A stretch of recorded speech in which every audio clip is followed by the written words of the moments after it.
Over the past episodes, we've explored Ghana's history of slavery, its untold stories, and the emotional connection it holds for the African diaspora. In this final part, we bring it all together, looking at what this history means today and how it shapes identity, connection, and healing. I'm joined again by PhD researcher and heritage blogger Huzeima Mahamadu, whose work focuses on Ghana's slavery history and its lasting impact. In this episode, we're asking, what does moving forward look like for Ghana and for the diaspora? Welcome again, Huzeima. For people in the diaspora who feel a connection to Ghana but are unsure if they truly belong here, what would you say? With them. Shall I come back home? I will say home will always be home. And home is a feeling, it is not a place. If you feel at peace, if you feel at home in Ghana, then Ghana is your home, regardless of where you are, regardless of whether you have the citizenship of 10 countries. Wherever you feel at peace and at home, that is your home.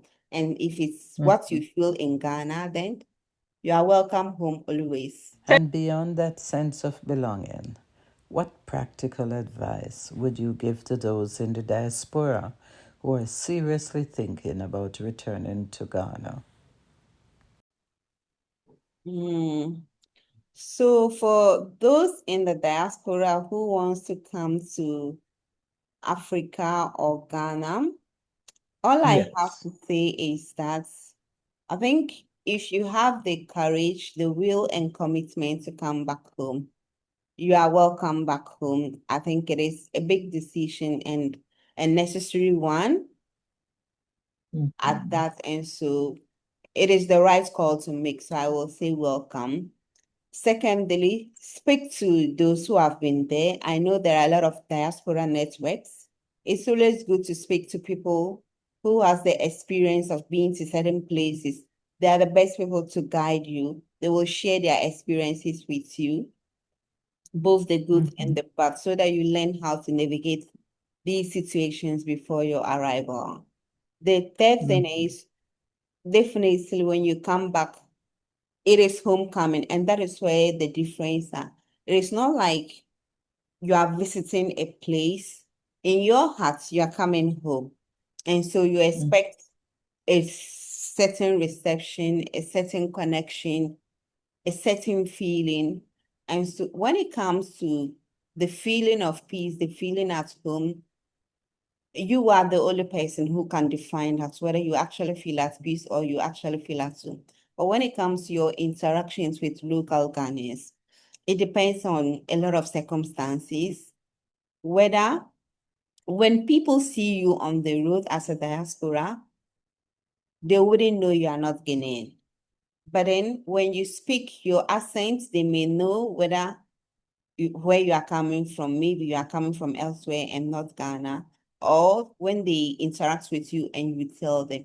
And so that might also influence how some people may interact with you out there. Ghana is home. Ghana is imperfect. And let's just take it that even at your own home, with your own family, you have the good and the bad times. You have the good experiences and the bad experiences.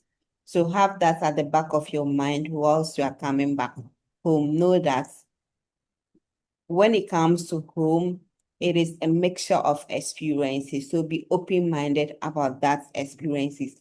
Have less expectations and you will enjoy your time here. Ghanaians are hospitable, Ghanaians are kind, and I hope that you get the best of those people. Yeah. And the final thing that I just want to say is that I know your experiences, your exposure influences who you are, how you engage, and how you react to things. Both local Ghanaians and the diaspora have diverse experiences and exposure. And so that influences how we react to things, how we engage with other people and ourselves. And so we have to be conscious about that kind of diverse experiences. Yes, we are one people, but circumstances over centuries separated us. And because of that, we've had diverse experiences and exposure. Today, that has formed part of our identities undeniably. And so coming back, we need to be conscious of that differences so that we know that, okay, when we are interacting, when Ghanaians are reacting or interacting with things, they are doing that because with the experience and exposure that they have had in Ghana over the years. It might not go on well with the diaspora, definitely sometimes, because they may see it as something contrary to what they expected or something. I just want to know that it might not be intentional. It might be just because of our diverse experiences, and that may be the cause. But let's learn to live with one another. Let's learn to embrace one another. And then this goes to Ghanaians because we are here. We have been here. Our brothers and sisters are coming back home. And so whatever we can do to make them feel welcome. I'm saying here that they are family. They are our long lost family who were trafficked. They've been through a lot. And so what we need to give is love and embrace them so that the feeling of home that they are coming to, they can enjoy that. That is what I have to say. I know you're a blogger yourself, and can you tell our audience how they can read your blog and any other information that you have? Yeah. So I have a blog called Markup, which I use to update, to provide updates about my research and also to disseminate African heritage for people to, especially within the continent and also diaspora, for us to get to connect with one another as one people. And so if you want to read more about my research, if you want to engage more about African heritage, then you can go to my website called markup, mahcap.com, and you can get more updates there. Thank you. And Thank you. lastly, I just want to also encourage everyone to subscribe to this channel, whether you are from the diaspora, Africa, or Ghana.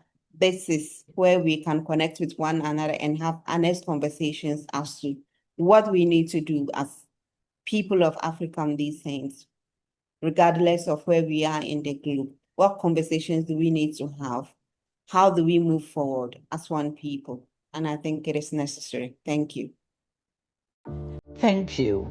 What stood out to me in this conversation is that home isn't just a place, it's a feeling.